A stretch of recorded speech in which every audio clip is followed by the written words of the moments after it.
Hello guys, hello Earth Signs, Gemini, Libra, and Aquarius. Welcome. Alamin natin ganong messages, vibration, gabay, Earth Signs, Gemini, Libra, and Aquarius. Ano ba ang message sa iyo ng baraha para sa araw na ito? Okay, Earth Signs, Gemini, Libra, and Aquarius. Oops, sorry. Community. Okay, so meron ditong main male, meron na community, and meron great fortune. Wow! So, nakikita natin dito guys na may mga air signs, Gemini, Libra, and Aquarius na posibleng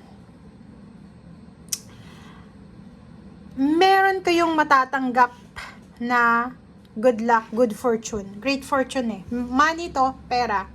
So, pwedeng ikaw ay may manliligaw ka ba, single ka ba, or babae ka ba, or lalaki. Kasi pwedeng may kasal eh. Itong 39 na community, pwedeng kasal. May ikakasal na isang tao, sa isang mayaman. Pwedeng may celebration of happiness to. May nanalo sa loto, or pwedeng meron ditong okasyon, Thanksgiving, or kung ano man siya, na may involved ditong pera. Sinasabi ng baraha na pwedeng isang lalaki ang magdadala sa iyo ng great fortune. Or pwedeng sa community celebration din, sa mga tao sa paligid mo, pwedeng doon ka rin makakuha ng pera. Or pwedeng doon ka makakuha ng great fortune. Okay? So, ibig sabihin niya, 9, 10, 11, 12. Etong barahan na to, pwede siyang mangyari December or pwedeng January. Or pwede ngayon. Pwede isang lalaki na mayaman ang magdadala sa'yo ng great fortune, ng pera, ng good luck, ng maraming pera. Okay? So, comment down below yung mga air signs, Gemini, Libra, and Aquarius dyan na parang meron kayong mga ka-deal, meron kayong mga kausap, mapa-relationship man yan, negosyo, or ano man yan na pag-uusap, may involved na pera. Kasi kung ano man tong collaboration, or kung ano man tong pinag-uusapan nyo, na may involvement na pera, posibleng siya yung magdala sa'yo ng kayamanan, or ng great fortune. Okay, so, pag-comment sa comment section guys. Swerte ka din sa araw na ito. Swerte ka din. So, kung tumataya ka sa mga loto or sa kung ano pa man, pwedeng manalo ka.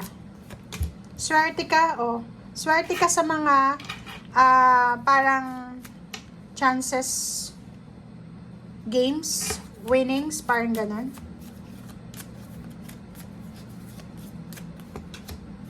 Okay. So, dito sa barahang to, sinasabi na goodbye to the old, hello to the new. Okay? So, mayroon ditong air signs, Gemini, Libra, and Aquarius na posibleng natapos na yung isang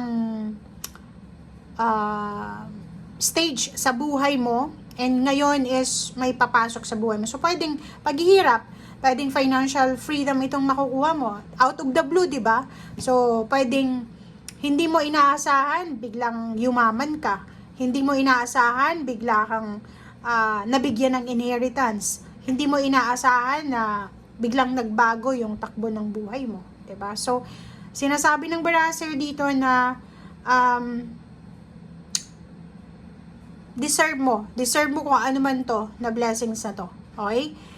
Ano man ang matapos, negative man to or positive na matapos sa buhay mo, ang dala nito is great fortune.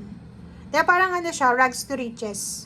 Pwedeng galing ka sa hirap, biglang yaman, or galing ka sa sakripisyo, biglang magiging maayos yung takbo ng buhay mo, or pwedeng galing ka sa pag-iyak, and then matatapos na. So, ibig sabihin yan, huwag kang mawala ng pag-asa. Okay? Kung halimbawa sa araw na ito, nag-expect ka na pera or pwedeng pagbabago sa buhay mo, tapos walang nagbabago, isipin mo lang na yun nga yung sabi sa'yo ng baraha, may matatapos, pero may darating. May natapos na, pero may darating. And, may natapos, pero may magsisimula. Pwedeng trabaho yan. Pwedeng nawalan ka ng trabaho, pero may darating din na new job. Pwedeng nawalan ka ng freedom, or pwedeng nawalan ka ng kaibigan, ng kapamilya, or pwedeng nawalan ka ng trust sa sarili mo. May darating na pagbabago. Okay? So, yun ang sabi sa'yo dito ng baraha.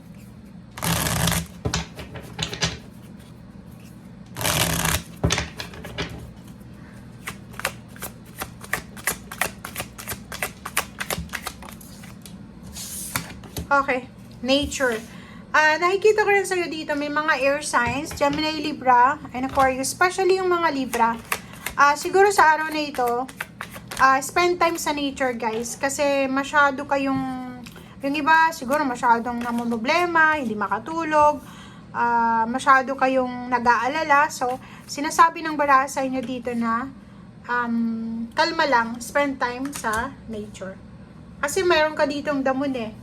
Okay, it's a water sign energy. So, sinasabi ng baraha sa'yo dito na siguro kailangan mong makipag-connect sa mga water sign, Pisces, Scorpio, Cancer, or doon sa mga tao na pwedeng magbigay sa'yo ng advices, doon sa mga taong pwedeng tawag dito, magbigay sa'yo ng new hope, diba? May problema lang dito sa baraha mo kasi may the moon, number 18, number 7. Mayroong mga tao sa paligid mo na hindi sincere sila.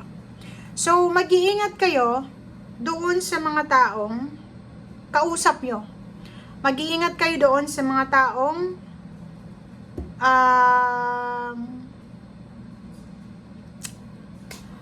hindi nyo alam kung ano yung purpose sa buhay nyo, kung bakit naandyan sila. Kasi 7 of Swords, may tinatago silang sword sa likod nila eh. It's either relationship yan, it's either friendship, it's either boss and empleyado relationship. Huwag kang masyadong magtitiwala. Okay? Ace of Cups, nakikita natin dito yung mga naghahanap ng relationship, naghahanap ng bagong pag-ibig, ng bagong kaibigan, ng bagong pag-asa. Ingat-ingat lang. May new beginnings dito, pero yun nga, huwag nating masyadong ibigay yung sobra-sobrang tiwala natin. May travel kayong pupuntahan or may travel na parating, may pagbabago. So, magbabago yung takbo ng buhay nyo or pwedeng may bagong place of work, relationship. And nakikita natin dito yung occasion. May okasyon na posibleng darating, celebration, may kainan, mayroong pwedeng ikakasal. O yun nga, may celebration of happiness, of abundance, or kung ano pa man siya. Okay? So, thank you guys. See you again and bye!